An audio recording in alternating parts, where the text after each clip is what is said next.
জানুয়ারি মঙ্গলবার রাত 8টায় খালেদ মহিউদ্দিন আছে রিটস্পিকে জানিয়ে দিচ্ছে শিরোনাম। প্রকাশনার তাড়াহুড়ায় পাঠ্য বইয়ে ভুল, শাস্তি পেলেন ডিজাইনার।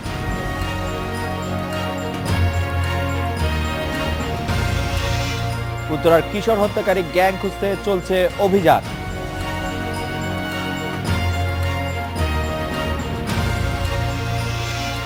মিরপুরে 2 সন্তান সহ মায়ের মৃত্যু, আত্মহত্যার কারণ খুঁজছে পুলিশ।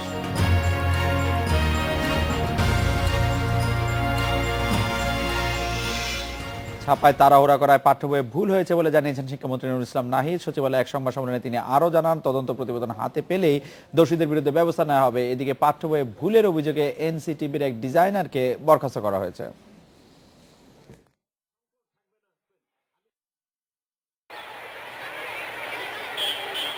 পহেলা জানুয়ারি সারা দেশে উৎসব করে 4,33,53,201 জন শিক্ষার্থীর হাতে 36,21,82,000 বই বিতরণ করে সরকার। এরপরই নতুন বইয়ের নানা ভুল ধরা পড়ে। এ নিয়ে সামাজিক যোগাযোগ মাধ্যমে শুরু হয় সমালোচনা। শিশুদের পাঠ্য বইয়ে কি শেখানো হচ্ছে তা নিয়ে প্রশ্ন ওঠে। তবে মঙ্গলবার সচিবালয়ে শিক্ষামন্ত্রী জানান, ভুলের ঘটনায় 2টি তদন্ত কমিটি হয়েছে। সবাইকে আমরা বুঝিয়ে দিচ্ছি যে যারা এই ভুল করছেন তারা রেহাই পাওয়ার যোগ্য না। আগেই থেকে আমরা তাকে ওএসডি করে ইনকোয়ারি চলে, পরিপূর্ণ রিপোর্ট আসার পরে আরও কারা কারা আছেন, কার ভুল বা কে বেশি দায়ী, কে কতটুকু দায়ী, সেই অনুসারে ব্যবস্থা নেওয়া হবে। এছাড়া মন্ত্রী জানান, ওয়ার্ল্ড ব্যাংক ও এডিবির শর্ত পূরণ করে প্রাথমিকের বই ছাপাতে গিয়ে কিছু ভুল হয়েছে। এসব ভুল সংশোধনের কথা জানান তিনি। এই সময়ের মধ্যে আমাদেরকে অতি দ্রুত এই কমিটিগুলো এই বইগুলো যাচাই বাছাই করে, সম্পাদনা করে বা করতে পারে না বা সে সময় থাকে না, আমরা ছাপাইতে পিছনে পড়ে যাই। আবার ইন্টারন্যাশনাল টেন্ডারে যদি কেউ বিদেশি পেয়ে যায়, সেখান থেকে নিয়ে আসার কতগুলো শর্ত থাকে। 7 কার্যদিবসের মধ্যে এনসিটিবিকে তদন্ত প্রতিবেদন জমা দিতে বলা হয়েছে। এদিকে প্রাথমিক ও মাধ্যমিকের বইয়ে ভুল নিয়ে এনসিটিবির প্রাথমিক প্রতিবেদনের ভিত্তিতে 2 জনকে ওএসডি করা হয়েছে। আর দোষ প্রমাণ হলে তাদের শাস্তি পেতে হবে বলেও জানান মন্ত্রী। Ashraf Alam, independent news, Dhaka. পাঠ্য বইয়ে ভুল নিয়ে কথা বলতে আমাদের সাথে আছেন ঢাকা বিশ্ববিদ্যালয়ের উপ-উপাচার্য ডক্টর মোহাম্মদ আখতারুজ্জামান এবং সাবেক শিক্ষা সচিব নজরুল ইসলাম খান। প্রফেসর মোহাম্মদ আখতারুজ্জামান, আপনাকে জানতে চাইবো যে ছাপায় তাড়াহুড়া করার জন্য পাঠ্য বইয়ে ভুল, এই যুক্তি গ্রহণযোগ্য কিনা? কারণ ছাপতে তো 10টি ছাপতে যেই পরিমাণ সময় লাগে, 10,000 ছাপতে তো মূল বইয়ে যদি ভুল থাকে, তাহলে ছাপা আর ক্ষেত্রে পাঠ্য বইয়ে ভুল, এই যুক্তি গ্রহণযোগ্য কিনা? আমি শুরুতে একটা কথা বলি আমার নিজের অভিজ্ঞতা থেকে। সেটি হলো যে তাড়াহুড়া করলে ভুল হওয়ার সম্ভাবনা বেশি থাকে, এটা কোনো সন্দেহ নাই। কেননা আমি নিজেই একটি বই সম্পাদনা করতে গিয়ে এই ধরনের ঘটনা ঘটেছিল। যারা লেখক ছিলেন, যারা সম্পাদক হিসেবে দায়িত্ব পালন করেছি, তখন তাদেরকে একটি পাঠ্যপুস্তক তৈরি করার জন্য যে ধরনের সময়, শ্রম, মনোনিবেশ করতে হয়, সেটির জন্য তাড়াহুড়ার কোনো জায়গা নাই। তো সেই অভিজ্ঞতা আমাদের বেশ কয়েক বছর আগে এই ঘটনাটা ঘটেছিল। কিন্তু এরপরে হয়তো আমাদের আরও সতর্ক, আরও যত্নশীল হওয়া উচিত ছিল যে তাড়াহুড়ার বিষয়টি এড়ানো যায় কি না। কেননা একটা টাইম বাউন্ড অ্যাকশন প্রোগ্রাম রাখলে তাহলে তো এই ঘটনা হওয়ার সম্ভাবনা থাকে না। কেননা আমরা জানি যে পাঠ্যপুস্তক সংকট হতো, একসময় পাঠ্যপুস্তক সংকট হতো, মানে মার্চ এপ্রিলেও শিক্ষার্থীরা বই পেত না এবং উচ্চ মূল্যে কিনতে হতো। তো সেই সংকট তো নিরসন করা সম্ভব হয়েছে একটি টাইম বাউন্ড অ্যাকশন প্ল্যান করার ফলে। কিন্তু প্রফেসর আখতারুজ্জামান, এর জন্য তো তাড়াহুড়া করার দরকার নাই। আমরা তো জানি যে জানুয়ারি মাসে 1 তারিখে আমরা বই দিব, আমরা সেটি ফেব্রুয়ারি মাসে কমিশন করে দিব, সেই কাজটি সেভাবেই তো হওয়ার কথা। তাড়াহুড়াটি কেন হলো? আমাদের সাথে সাবেক শিক্ষা সচিব জনাব নজরুল ইসলাম খান আছেন, তার কাছ থেকে একটু শুনে আসি। স্যার, আসছি এবার আপনার কাছে। জনাব নজরুল ইসলাম খান, এই তাড়াহুড়া কেন হলো বলে আপনি মনে করেন, যে যদি তাড়াহুড়ার কারণে ভুল হয়ে থাকে? আমি মনে করি তাড়াহুড়ার কোনো কারণ নেই। প্রত্যেক বছরই হচ্ছে কিছু না কিছু ভুল, এবং এটা তাড়াহুড়ার বিষয় না। আমি একটা সিম্পল কেন হচ্ছে তার আমার একটু ব্যাখ্যা দিই। সেটা হচ্ছে, আপনি যদি দেখেন, এখন যিনি এনসিটিবির চেয়ারম্যান আছেন, উনি মাত্র 4 মাস এসছেন জাতীয়করণকৃত কলেজের থেকে, উনি শিক্ষক, 4 মাস আছেন। এর আগে নারায়ণ পাল, আরেকজন নারায়ণ ছিলেন, উনি মাত্র 1 বছর কাজ করেছেন। তার আগে শফিকুর রহমান মাত্র 1 বছর কাজ করেছেন। তার আগে আবুল কাশেম মাত্র 1 বছর কাজ করেছেন। তো এই যদি এত বড় একটা প্রতিষ্ঠানের প্রধান কিছুদিন পর পর চেঞ্জ, এবং অনেকে আবার ইনচার্জ হয়ে আসে, কিছুদিন আবার ফাঁক থাকে, তো তো তাহলে তো এটা হবেই, তার কারণ ওনারশিপ থাকে না। সেকেন্ড আরেকটা বিষয় হচ্ছে, আমি আমার অভিজ্ঞতা থেকে বলি, আমি যখন ছিলাম তখন একটা সুনির্দিষ্ট এনসিসিসির সভাপতি কিন্তু সচিব, সেখানে পরিষ্কার করে একটা সিদ্ধান্ত দিয়ে লিখিত এবং চিঠি দেওয়া আছে। কি দেওয়া আছে? বলা আছে যে এই টিমে ঠিক আছে বিশ্ববিদ্যালয়ের শিক্ষক থাকুক, নায়েমের থাকবে এবং স্কুলের টিচার থাকবে, কিন্তু আমি দেখেছি এই যে বই, সেখানে প্রফেসর শফিউল আলম, আমি যতদূর জেনেছি উনি রিটায়ার্ড, তারপরে মাহবুবুল হক সাহেব উনি বিশ্ববিদ্যালয়ে, ঢাকা বিশ্ববিদ্যালয়ে, সৈয়দ আজিজুল হক, না উনি চিটং বিশ্ববিদ্যালয়ে ছিলেন, এখন সৈয়দ আজিজুল হক উনি শিক্ষক সম্ভবত ঢাকা বিশ্ববিদ্যালয়ে, তারপরে আরেকজন প্রফেসর নূরজাহান বেগম উনি এনসিটিভিতে ছিলেন, রিটায়ার্ড। তাহলে ওখানে কিন্তু সুনির্দিষ্ট বলা আছে একজন স্কুলের টিচার থাকতে হবে।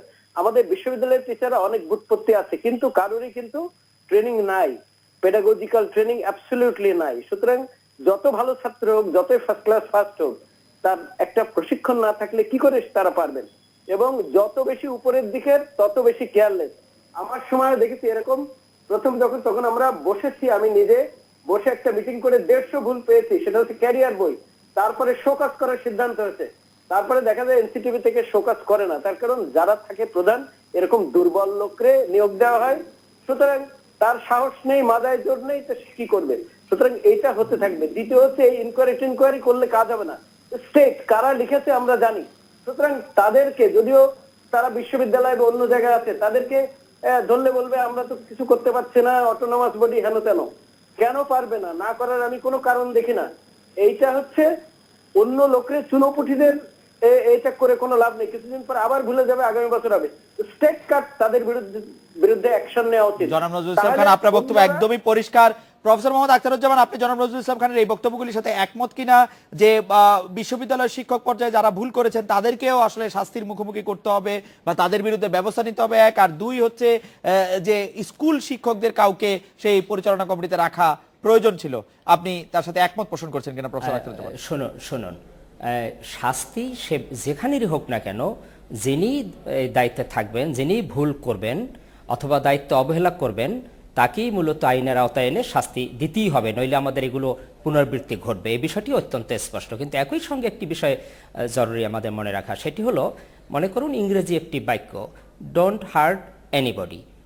এটির জন্য এই হার্ট এখানে যে HURT হবে, তো এটির জন্য কোনো প্রশিক্ষণ লাগে না। এটি একটি মানে যিনি ভালো বুঝেন, মনোনিবেশের যদি কারো থাকতো, কেউ যদি যত্নশীল থাকতেন, তাহলে এই ভুলটি হতো না। একইভাবে একটি কবিতার লাইন, সেই কবিতার লাইনটি আরেকজনের মতো করে শব্দ এলোমেলো করে বিন্যাস করা হলো, তো এগুলো ভুলগুলো বোঝা যাচ্ছে যে এগুলো যত্নশীল ছিলেন না, সেই কারণে ঘটেছে। এজন্য খুব বড় প্রশিক্ষণের প্রয়োজন নেই, বরঞ্চ এগুলোর জন্য যারা বাংলা ভাষা সাহিত্যে পারদর্শী সেই লোকেরাই খুব ভালো জানবে। একই সঙ্গে স্যার, এই যে ডোন্ট হার্ট এনিবডিটা আসলে তো মনোযোগের অভাবে হয়েছে এরকম ব্যাপারটি এরকম না, কিন্তু কেউ হয়তো এটি লক্ষ্যই করে নাই। লক্ষ্যই যদি না করে সেটাই তো অমনোযোগিতা। লক্ষ্য করবেন, লক্ষ্য করলেই যত্নশীল এবং মনোযোগী হবেন, এবং সেটি যদি প্রচ্ছদে হয়, শুধু তাই না, তারপরে একটি সিদ্ধান্ত তো যে এই প্রচ্ছদে এই ধরনের একটি বাক্যের প্রয়োজনীয়তা কতটুকু, সেটিও দেখতে হবে যে এটি সিলেকশন কোত্থেকে পেল। এই সিলেকশনটি যারা দিলেন তাদেরও তো একটু দায় দায়িত্ব নিতে হবে যে একটি প্রচ্ছদে যখন একটি উদ্ধৃতি দেব, যেটির একটি বড় আকারের মেসেজ, একটি বক্তব্য বহন করবে, যে ধরনের একটি বাক্য, সেটি থাকতে হবে। সেটিও একটি সিদ্ধান্ত, কোথাও কর্তৃপক্ষীয় সিদ্ধান্ত নিতে হবে একজন নির্দিষ্ট জায়গা থেকে। আরেকটি বিষয় হলো যে বিষয়টি হলো যে সেটি হলো স্পেলিং, মানে বানান ভুল, বাক্য ত্রুটিপূর্ণ বাক্য অথবা যথোপযুক্ত শব্দের ব্যবহার না করা, এই বিষয়গুলোর জন্য নিশ্চিত হওয়ার জন্য কতগুলো প্রক্রিয়ার মধ্য দিয়ে পাঠ্যপুস্তক প্রণয়ন করতে হয়। সেটি হলো ল্যাঙ্গুয়েজ এডিটর থাকতে হয়, প্রুফ রিডার্স থাকতে হয়, এগুলো প্রফেশনালিজমের বিষয়। এই প্রফেশনাল লোকদের দ্বারা এগুলো করাতে হয়। আমরা কিন্তু এই কথাগুলো বারবার বলছি যে এনসিটিভি যেহেতু একটা বড় আকারের বই মেকিং এর সাথে, প্রকাশনার সাথে জড়িত, প্রফেসর আখতারুজ্জামান, আপনার প্রসঙ্গ থেকে একটু আমি জনাব নজরুল ইসলাম খান থেকে একটি বিষয় জেনে আসি। প্রফেসর আখতারুজ্জামান যেটি মিন করলেন, যে যেটি মেনশন করলেন ডোন্ট হার্ট এনিবডি, যে প্রসঙ্গটি, সেটি প্রধানমন্ত্রী কার্যালয় থেকে বলা হয়েছে যে তারা এই বাক্যটি দেন নাই, তারা অন্য একটি বাক্য দিয়েছিলেন, এনসিটিভি সেটি পরিবর্তন করে দিয়েছে। এরকম হওয়া কি আসলে সম্ভব কিনা?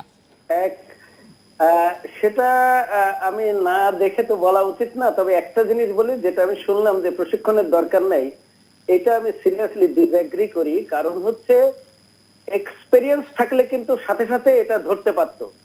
কিন্তু যারা এখানে কোনো স্কুলের শিক্ষক ছিল না, এবং আমার সময়ে কিন্তু সার্কুলার দেওয়া আছে, চিঠি দিয়ে সুনির্দিষ্ট, তখন আমরা পর্যালোচনা করেছি কেন ভুলটা হয়। তারপরে মিটিং করে সবাই একমত হয়ে এনসিসিসির কমিটির সিদ্ধান্তের পরে চিঠি দেওয়া হয়েছে, ট্রেনিং যদি না লাগে তাহলে আমাদের পিএটিসি বন্ধ করে দেওয়া উচিত, আমাদের বার্ড বন্ধ করে দেওয়া উচিত, এবং আমরা নতুন করে বিশ্ববিদ্যালয়ের শিক্ষকদের জন্য প্রশিক্ষণের ব্যবস্থা করতে এটাও বন্ধ করে দেওয়া উচিত। অন্য দেশে প্রশিক্ষণ ছাড়া বিশ্ববিদ্যালয়ের টিচার হতে পারে না, স্কুল টিচার হতে পারে না, এবং কয়েক বছর জনাব পর নজরুল ইসলাম পরীক্ষা খান, দিতে হবে। প্রফেসর আখতারুজ্জামান কিন্তু বলেন নাই যে প্রশিক্ষণের দরকার নাই। উনি যেটি বলেছেন যে যে ধরনের সিলি মিস্টেক হয়েছে সেটি দেখার জন্য আসলে প্রশিক্ষণ না হলেও চলতো আর কি। এক্সপেরিয়েন্স একটা জিনিস লাগে, এডুকেশন সেকেন্ড হচ্ছে, আর একটা হচ্ছে ট্রেনিং, আর একটা হচ্ছে এক্সপেরিয়েন্স। এটা এক্সপেরিয়েন্স লোক থাকলে ধরতে পারতো চট করে, এখানে এক্সপেরিয়েন্স লোক যারা ওই বিষয়ের এক্সপেরিয়েন্স সেটা দরকার। তাহলে তো আমরা হার্টের স্পেশালিস্ট দিয়ে স্কিনে আমরা দেখাতে পারি, তারাও তো বড় ডাক্তার। জনাব নজরুল ইসলাম খান, আপনাকে ধন্যবাদ।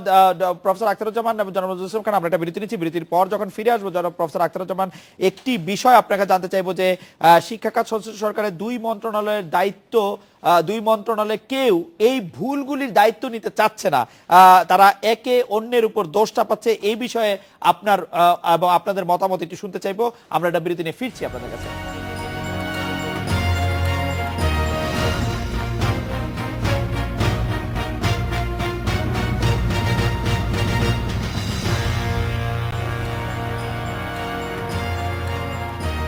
প্রফেসর আখতারুজ্জামান, শিক্ষা খাত সংশ্লিষ্ট সরকারের দুই মন্ত্রণালয় কেউ এই ভুলগুলির দায়িত্ব নিতে চাচ্ছে না, একে অন্যের উপর দোষ চাপাচ্ছে। আপনার দৃষ্টিতে পাঠ্য বইয়ের এই ভুলগুলির দায় আসলে কার কার দায়িত্ব নেওয়া উচিত, প্রফেসর আখতারুজ্জামান? দেখুন, এই মন্ত্রণালয় তো একটা অ্যাপেক্স বডি, দায় দায়িত্ব তো আলটিমেটলি সব দায় দায়িত্বই শিক্ষা মন্ত্রণালয়ের, প্রাথমিক গণশিক্ষা মন্ত্রণালয় এবং আমাদের শিক্ষা মন্ত্রণালয়ের উপরে বর্তাবে। কিন্তু তাদের কতগুলো বডি তো আছে কাজ করার জন্য। এনসিটিবি হলো বেসিক্যালি এটার জন্য, পাঠ্যপুস্তকের জন্য দায়ী, এবং সেখানে এক্সপার্ট প্রশিক্ষিত লোক বলা আছে। প্রত্যেকটি বইয়ের পিছনে এক একজন করে কিন্তু বিশেষজ্ঞ আছেন। সেই বিশেষজ্ঞ চূড়ান্তভাবে বইটি দেখবেন, এবং সেই বইটি যারা লিখবেন সে লেখক আছেন, সম্পাদক আছেন, একজন বিশেষজ্ঞ সদস্য থাকেন যিনি এই বইটা পুরো চূড়ান্তভাবে যারা অনুমোদন দিয়ে প্রেসে পাঠান। ফলে দায় দায়িত্বের বিষয়টি কিন্তু আমাদের এখানে একদম ক্লিয়ারলি বলা আছে কাদের উপরে দায়িত্ব বর্তাইবে, লেখক থেকে শুরু করে সম্পাদক, বিশেষজ্ঞ। এনসিটিভির যিনি বিশেষজ্ঞ থাকবেন আলটিমেটলি তিনি সুপারিশ দেন এই বইটি চূড়ান্তভাবে প্রেসে যাওয়ার জন্য। প্রশিক্ষিত লোকের কিন্তু এখানে আছে। আমাদের যেটি ঘাটতি আছে, আমি যেটা মনে করি সবসময় বলে আসছি, সেটি হলো যে এই কখনো সিরিয়াসলি যে বিষয়গুলো দেখার, যেটি প্রথম দিকে দেখা হতো আস্তে আস্তে, যেমন 1 তারিখে বই দেওয়ার বিধানটি যেমনিভাবে জোরে সোরে মানা হচ্ছে, তেমনিভাবে একটি নির্ভুল ভালো পাঠ্যপুস্তক তৈরি হবে, সেজন্য যে একটি ভালো অ্যাটেনশন, মনোযোগ থাকা দরকার, সেটি থাকা খুবই জরুরি। এইরকম কমিটেড মানুষদের মূলত এখানে দায়িত্ব থাকা উচিত। প্রফেসর আখতারুজ্জামান, আপনাকে ধন্যবাদ। জনাব নজরুল ইসলাম খান, এই ভুলগুলির দায়িত্ব আসলে কার? প্রাথমিক গণশিক্ষা মন্ত্রণালয় এবং শিক্ষা মন্ত্রণালয় একে অপরের ঘাড়ে দোষ চাপাচ্ছে বা দায় দিতে চাচ্ছে। আমি যেটা মনে করি সেটা হচ্ছে বড় দরকার কি করলে এটা বন্ধ হবে। 1 নাম্বার হচ্ছে যারা এটা করেছে, লিখেছে, তাদেরকে সিরিয়াস পানিশমেন্ট দিতে হবে। 2, যারা এই সংকলনের দায়িত্বে ছিল তাদেরকে পানিশমেন্ট দিতে হবে, একবার জীবনেও আর হবে না। তাহলে 3rd হচ্ছে এনসিসিসি একটা কমিটি আছে, যেমন আমি বসে মিটিং করে 150 ভুল পেয়েছি। বিখ্যাত প্রফেসররা ছিল, তারা বলছে যে আপনি তো বুঝবেন না ইনডিরেক্টলি, সুতরাং একটা কমিটি করে দেন। আমি বলছি ঠিক আছে, আমরা বসে 2 ঘন্টা পড়বো। 2 ঘন্টা পড়ে 150 ভুল বের করেছি। ওই প্রফেসর সাহেব খেপে গেছেন পরে, তার কারণ নামি দামি লোকেরা তারা অন্য লোক দিয়ে লেখায় কোনো গুরুত্ব দেয় না। সুতরাং এই 3-4 পার্টিকে একবার যদি ধরা হয়, কিন্তু এটা কোনো সময় ধরা হয় না, কিছুদিন পরে সবাই ভুলে যায়, এ ওর দায়িত্ব দেয়। প্রথম ধরা দরকার যারা লিখেছেন। মন্ত্রণালয়ের লোকেরা তো বই পড়বে না, বই পড়ে কি বুঝতে পারবে? জি। বা যদি এনসিসিসি কমিটি আছে তাদের প্রত্যেকটা পড়ে। জনাব নজরুল ইসলাম খান, আপনি 150 ভুল ধরে যারা ওই বই লিখেছিল তাদেরকে কি শাস্তি দিলেন? তাদেরকে শোকজ করতে বলেছি। প্রথমে আমি বলি, এটা খুলে বলতে গেলে অনেক কথা বলতে হবে, আমি নিজে তাদেরকে শোকজ করার জন্য এনসিটিভি বলেছি, দেখা যায় করে না, পিছন দিকে অন্য অদৃশ্য শক্তি থাকে, তারা খাতির রাখতে চান। সুতরাং যখন করিনি, পরে বলেছি আপনি না সই করলে, যদি না পাঠান, তাহলে আমি এই বইয়ের অনুমোদন দেব না। এবং ততদিন আমি দেইনি। তারপরে বলছে সময় টুকু হয়ে গেছে, তারপর মন্ত্রী মহোদয় একদিন নিয়ে গেছে, নিয়ে যে বলছে আর সময় নেই, কি করা যাবে, এবং করে না। এইটা হচ্ছে তাদের এনসিটিভির যারা চেয়ারম্যান থাকে, বললাম না 1 বছর 4 মাস 5 মাস এরকম থাকে, দুর্বল লোকরে রাখা হয়, রেখে পিছনের দিকে সবার লোক থাকে। আপনি ঢাকা বোর্ডেও দেখেন ওরকম 8-10 বছর 7-8 বছর আছে এরকম। এইভাবে কিন্তু সুন্দর কাজ করা যায় না। আপনি টেস্ট ম্যাচ খেলতে পারেন, সারা জীবন ক্রিজে বসে থাকতে পারেন, আবার আপনি টি20 খেলতে পারেন, তাড়াতাড়ি রান উঠাতে পারবেন। এই অবজেক্টিভ আপনার কি, সেটা হচ্ছে বড় কথা। এদেরকে পানিশমেন্ট দিলে 2-3 গ্রুপে একদম সব ঠিক হয়ে যাবে, জীবনে আর এটা হবে না, আমি নিশ্চিত করে বলতে পারি। আমি কিন্তু শোকজ আপনারা দেখেন ড্রাফট করে দেওয়া হয়েছে, এবং কেন ভুল হয় এবং ভুল না হলে কি কি করতে হবে সেটাও বলা আছে, কিন্তু সুনির্দিষ্টভাবে একটা মিটিং আপনারা প্রসিডিংটা নিয়ে পড়ে দেখতে পারেন। রাইট। কিন্তু প্রতিপালন করিনি। এখানেও কিন্তু আমি দেখলাম একজন স্কুলের টিচার থাকা কথা ছিল, টিম থাকবে, নাইমের লোক থাকবে, স্কুলের টিচার থাকবে, দেখা যায় রিটায়ার্ড লোক আর অন্য বিশ্ববিদ্যালয়ের লোক দিয়ে করা হয়েছে। এও বলেছি এক বিশ্ববিদ্যালয়ে একাধিক থাকবে না, এক এক বিষয়ে এক এক বিশ্ববিদ্যালয়ে থাকবে, তাহলে সবার একটা কম্পিটিশন হবে। সুনির্দিষ্ট বলা আছে, আপনারা দেখবেন, কিন্তু প্রতিপালন করে না। তখন তারা অনেকে আছে তাদের অন্যের সাথে সংযোগ থাকে, তারা সেসব কাজ টাজ করে কোন রকমে চলে যায়। আপনি বোর্ডে দেখেন, তারপরে মাদ্রাসা বোর্ডে দেখেন, ইনচার্জ থাকে অনেকদিন যাবত থাকে, এইভাবে শুকা কাজে কাজ চলে যায়। জনাব নজরুল ইসলাম খান, আপনাকে ধন্যবাদ। প্রফেসর আখতারুজ্জামান, অনেকে বলছেন 2012 সালে নতুন পাঠ্যক্রম প্রণয়নের পর হেফাজতে ইসলামী 17 দফা দাবি অনুযায়ী বইয়ের বিষয়বস্তুতে পরিবর্তন আনা হয়েছে, আপনিও কি তাই মনে করেন প্রফেসর আখতারুজ্জামান? হ্যাঁ, দেখুন, বইয়ের যে কন্টেন্ট, বিষয়বস্তু, সেই বিষয়বস্তু মাঝে মধ্যে সংশোধনী হয়, পরিমার্জন হয়, সংযোজন হয়, বিয়োজন ঘটে, এবং সেটি বিশেষজ্ঞদের সুপারিশের ভিত্তিতে। যে ঘটনাটি ঘটেছে, আমি পত্রপত্রিকায় পড়েছি যে হেফাজত কতগুলো দাবি তুলেছিল, কিছু কবিতা, কিছু গল্প অপসারণ করার জন্য, কিছু সংযোজনের জন্য। আমি জানি না যদি সেটি হয়ে থাকে সেটি একটি সাম্প্রদায়িক দৃষ্টিভঙ্গি হবে, সেটি তো সরকার বা এনসিটিভি কোনোভাবে আমলে নেবে না। তবে আমি যতটুকু জানি যে সেটা হল এক্সপার্ট কমিটি, তারা ওই কন্টেন্ট সমূহ, বিষয়বস্তুর মূল্যায়ন করে থাকেন, মূল্যায়ন করে তারা দেখেন যে এর মধ্যে শিক্ষানীতির আদর্শ কতটুকু প্রতিফলন ঘটলো, কারিকুলামের লক্ষ্য উদ্দেশ্যের বাস্তবায়ন কতটুকু হলো, সর্বোপরি শিখন ফল বলতে যেটা বোঝায় সেটা কতটুকু অর্জিত হবে, সেইগুলো মূল্যায়ন করে ওই যে বিশেষজ্ঞ কমিটি তারা যে সুপারিশ দেন, সেই সুপারিশের আলোকে তারপরে এই সংযোজন, বিযোজন এইগুলো ঘটে থাকে। তো আমার কাছে এটা খুবই দুঃখজনক যে যদি ওই ধরনের সাম্প্রদায়িক দৃষ্টিভঙ্গিতে কোনো কিছু ঘটে থাকে, তাহলে তো সেটিকে আমাদের খুব গুরুত্ব সহকারে দেখা খুবই জরুরি, আমি এটা মনে করি। আরেকটি বিষয় একটু আমি বলতে চাই যে শাস্তি, এটা একটা ঠিকই তাৎক্ষণিক অনেক হয়ে আমরা বলতে পারি শাস্তি দেওয়ার, কিন্তু কতগুলো ব্যবস্থা করা দরকার। আমার এই মুহূর্তে মনে পড়ছে, আমি অনেকজন শিক্ষা সচিবের সাথে কাজ করার সুযোগ আমার ঘটেছিল। সাদেক সাহেব, এখন যিনি আমাদের পিএসসির চেয়ারম্যান, তিনি অল্প সময়ের জন্য এখানে এসেছিলেন, কিন্তু অল্প সময়ের জন্য এসেও একটি কাজ তিনি করেছিলেন যেটি খুবই জরুরি। সেটি হলো এরকম যে একটি বই যখন এনসিসিতে আসতো, আমি এনসিসির সদস্য ছিলাম, তখন দেখলাম আসার পরে উনি করলেন কি যে একটি বই আমরা এখানে বসে তো পুরোটা পড়তে পারবো না, তবে আমরা কিছু মানুষদেরকে দিয়ে দেই, তাদেরকে কিছু সম্মানী দেই, যাতে লাইন বাই লাইন পড়ে সংশোধনীটা আনি, এবং ভালো একটা ফল পাওয়া গিয়েছিল। এই ধরনের কিছু ব্যবস্থা থাকা দরকার, যেখানে চেক অ্যান্ড ব্যালেন্সের মধ্য দিয়ে যে বইটা বারবার ভালো করে মনোযোগ সহকারে দেখে একটি ভালো পাঠ্যপুস্তক তৈরি করার জন্য যে সকল নিয়ম নীতি অনুসরণ করা দরকার, সেটি করা খুবই জরুরি। এই জিনিসগুলো এখন ঘাটতি থাকলে অসুবিধা, এবং একই সঙ্গে ওই এনসিটিভির যে ল্যাঙ্গুয়েজ এডিটর এবং প্রফেসর আখতারুজ্জামান, আপনাকে অনেক ধন্যবাদ। আমি জনাব নজরুল ইসলাম খান, আপনার এই বিষয়ে আপনার একদম শেষ মন্তব্য আশা করছি। আজকে শিক্ষামন্ত্রী নুরুল ইসলাম নাহিদ বলেছেন গণশিক্ষা মন্ত্রণালয় দেরিতে পাণ্ডুলিপি জমা দেয়, তা যাচাই বাছাই না করে ছাপাখানায় পাঠাতে বাধ্য হয়েছেন তারা। অন্যদিকে গণশিক্ষা মন্ত্রণালয়ের অতিরিক্ত সচিব মোহাম্মদ গিয়াসউদ্দিন আহমেদ গতকাল BDNews24.com বলেছিলেন যে এনসিটিভিতে প্রাথমিক এবং মাধ্যমিক উইং নামে দুটি সম্পাদনা পরিষদ আছে, প্রাথমিক উইং এর 24টি পদের 20টিতে শিক্ষা মন্ত্রণালয় অযোগ্য কর্মকর্তাদের নিয়োগ দিয়ে রেখেছে।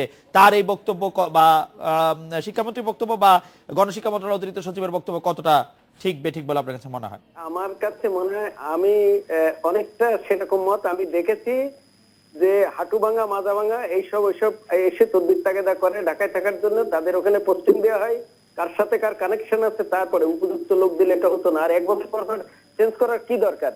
এইটা হচ্ছে 1 নাম্বার কারণ। আর আক্তার সাহেব যেটা বললেন, এইসব প্রসিডিওর ফলো করা হয়, টাকা পয়সা খরচ করা হয়, আসলে ক্যাজুয়ালি নেই, কেয়ার করে না, জানে পরে আর কিছুই হবে না। এর উদাহরণ আছে, এর আগে কিছু হয়নি। এবং আমি চেষ্টা করেছি, দেখা যায় কিছু করা যায় না। এটা সব কথা টেলিভিশনে বলা যাবে না, এটা বলতে গেলে আরো অনেক সময় লাগবে। জি। আসলে আমরা আশা করব যে আপনি কোনো না কোনো সময় টেলিভিশনে এই কথাগুলি বলবেন। জনাব নজরুল ইসলাম খান, প্রফেসর আখতারুজ্জামান, আপনাকে অনেক ধন্যবাদ। স্পিকার বিরতি নিচ্ছে, ফিরছি একটু পরে।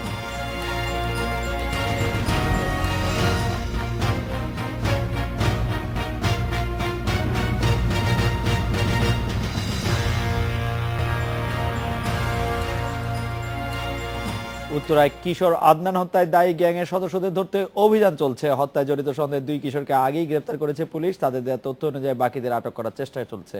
পুলিশের তথ্য মতে আধিপত্য বিস্তারের জন্য কিশোর ও তরুণরা যুক্ত হচ্ছে নানা এলাকা ভিত্তিক গ্যাংয়ের সঙ্গে। এমন 2টি গ্যাং 9 স্টার ও ডিস্কো বয়েজের মধ্যে সংঘর্ষই 6 জানুয়ারি খুন হন আদনান। এই ঘটনায় একটি হত্যা মামলা দায়ের করেছেন আদনানের বাবা কবির হোসেন।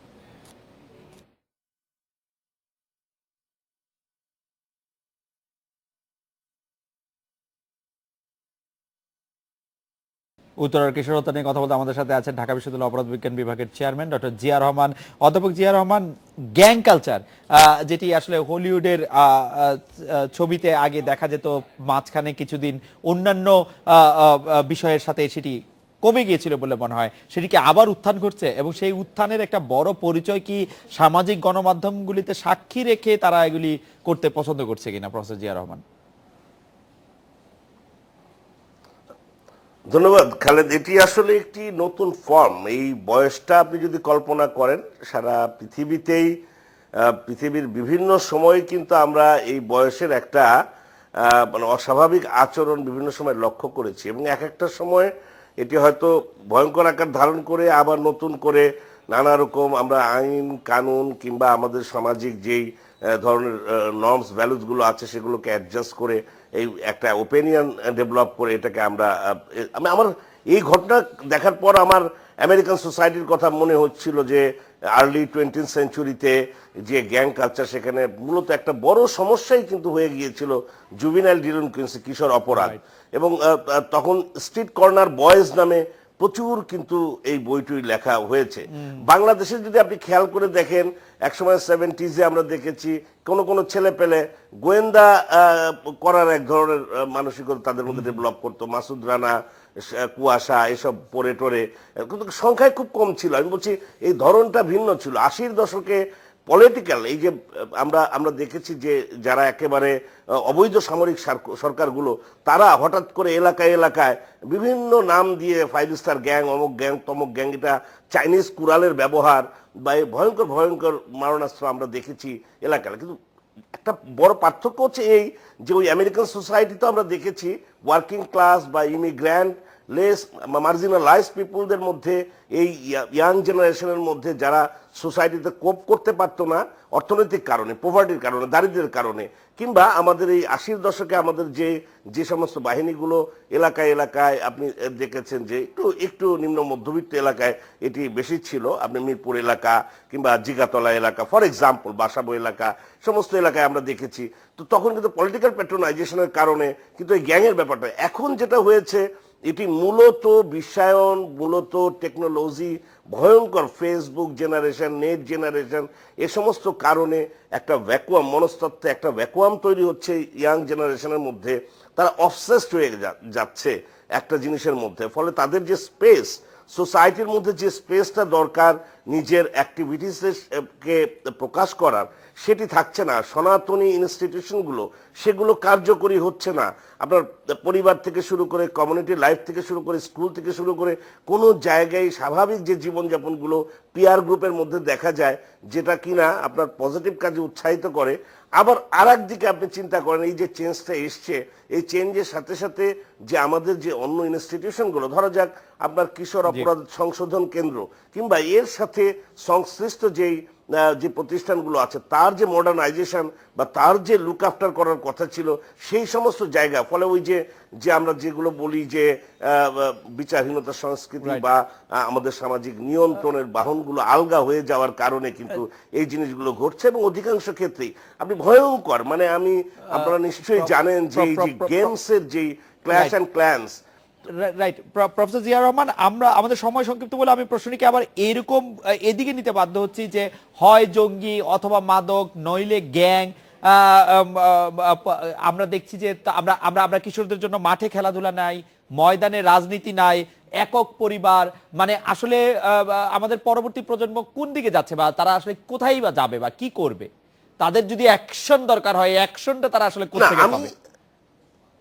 আমি সহজ কথা, একেবারে অল্প কথায়, যেহেতু আপনার হাতে সময় নেই, আমি বলছি যে আমাদের এটা কিন্তু আমি খুব আশাবাদী। আমি মনে করি যে এগুলো চেঞ্জ হয়ে, যে আপনারা কথা বলছেন, এই যে নিউজ করছেন, সময় মতো এগুলো নিয়ে অ্যাড্রেস করছেন, এই জনমত তৈরি করাটা কিন্তু খুবই জরুরি। এবং এই সোসাইটির, সমাজের ভেতর থেকে প্রেশার তৈরি করে নতুন নতুন পলিসি এবং নতুন আইনের কার্যকরিতা করা, এই যে সামাজিক আন্দোলন আপনি দেখবেন যে আমাদের এখানে কিন্তু হয়েছে। আপনি এই যে তনু হত্যার সময়, আপনার এই যে আমাদের সাগররুনির হত্যার সময়, এই যে গণজাগরণ মঞ্চ,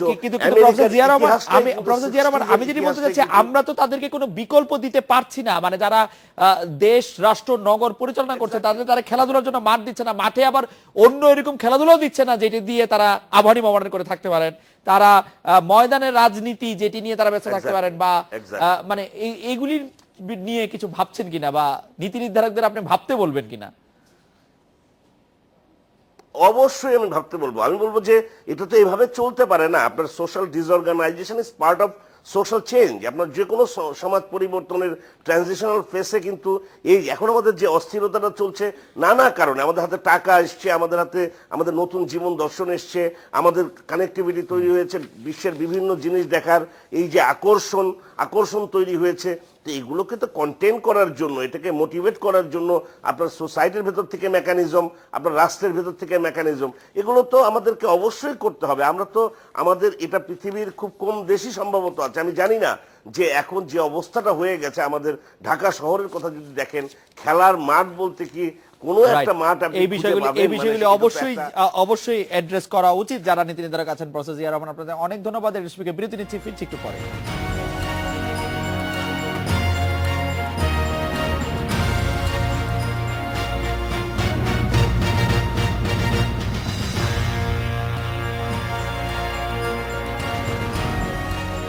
দারুসালামে একটি বাসা থেকে মা ও দুই সন্তানের মরদেহ উদ্ধার করেছে পুলিশ। পারিবারিক কলের জোরে সন্তানদের হত্যার পর মা আত্মহত্যা করেছে বলে প্রাথমিকভাবে ধারণা করছে পুলিশ। এ নিয়ে কথা বলতে আমাদের সাথে আছেন সহকর্মী মাসুদুর রহমান। আপনি সারাদিনই আজকে এই নিহতদের বাড়ির সামনে অবস্থান করছেন। এখন পর্যন্ত নিহতের পরিবার, আত্মীয় স্বজনদের কেউ এসেছেন কিনা, তারা আপনাদের সাথে কথা বলেছেন কিনা? এখন পর্যন্ত আমরা অপেক্ষায় আছি দারুসালাম থানায়, যে তার স্বজনরা যদি কেউ আসে তখন তাদের সাথে কথা বলা যাবে। এখন পর্যন্ত কিন্তু তার স্বজনরা এখন পর্যন্ত ঘটনাস্থল কিংবা দারুসালাম থানায় আসেনি। দারুসালাম থানায় সেই ঘটনার জানাজানি হওয়ার পর, অর্থাৎ পুলিশ যখন খবর পেয়েছে সেই দুপুরের দিকে, তখন থেকেই তার যে স্বামী, অর্থাৎ যে দম্পতির মেয়ে, যে স্ত্রী নিহত হয়েছেন আনিকা, তার স্বামী শামীম হোসেন, তিনি দারুসালাম থানায় পুলিশ হেফাজতে রয়েছেন। তো এখন পর্যন্ত তাদের পরিবারকে দুপুরের পরে খবর দেওয়া হয়েছে। আপনাকে জানিয়ে রাখি যে শামীমকে কি পুলিশ গ্রেফতার করেছে না শামীম নিজের থেকেই দারুসালাম থানায় এসেছেন? না, শামীম আজকে আওয়ামী লীগের যে সমাবেশ ছিল সোহরাওয়ার্দী উদ্যানে, সেই সোহরাওয়ার্দী উদ্যানে সমাবেশে গিয়েছিল। সেখানে যাওয়ার পর সে খবর পায় যে তার বাসায় এরকম একটি ঘটনা ঘটেছে। তো তারপর সে সরাসরি ঘটনাস্থলে চলে আসে। যখন লাশগুলো নিয়ে আসা হয় ঘটনাস্থল থেকে, তখনই শামীমকে জিজ্ঞাসাবাদের জন্য দারুসালাম থানায় আনা হয়েছে। এখন পর্যন্ত তাকে গ্রেফতার করা হবে কিনা। মাসুদুর রহমান, আপনাকে ধন্যবাদ। এই ছিল আজকের রেডিও স্পিকে আমাদের পরের আয়োজনে।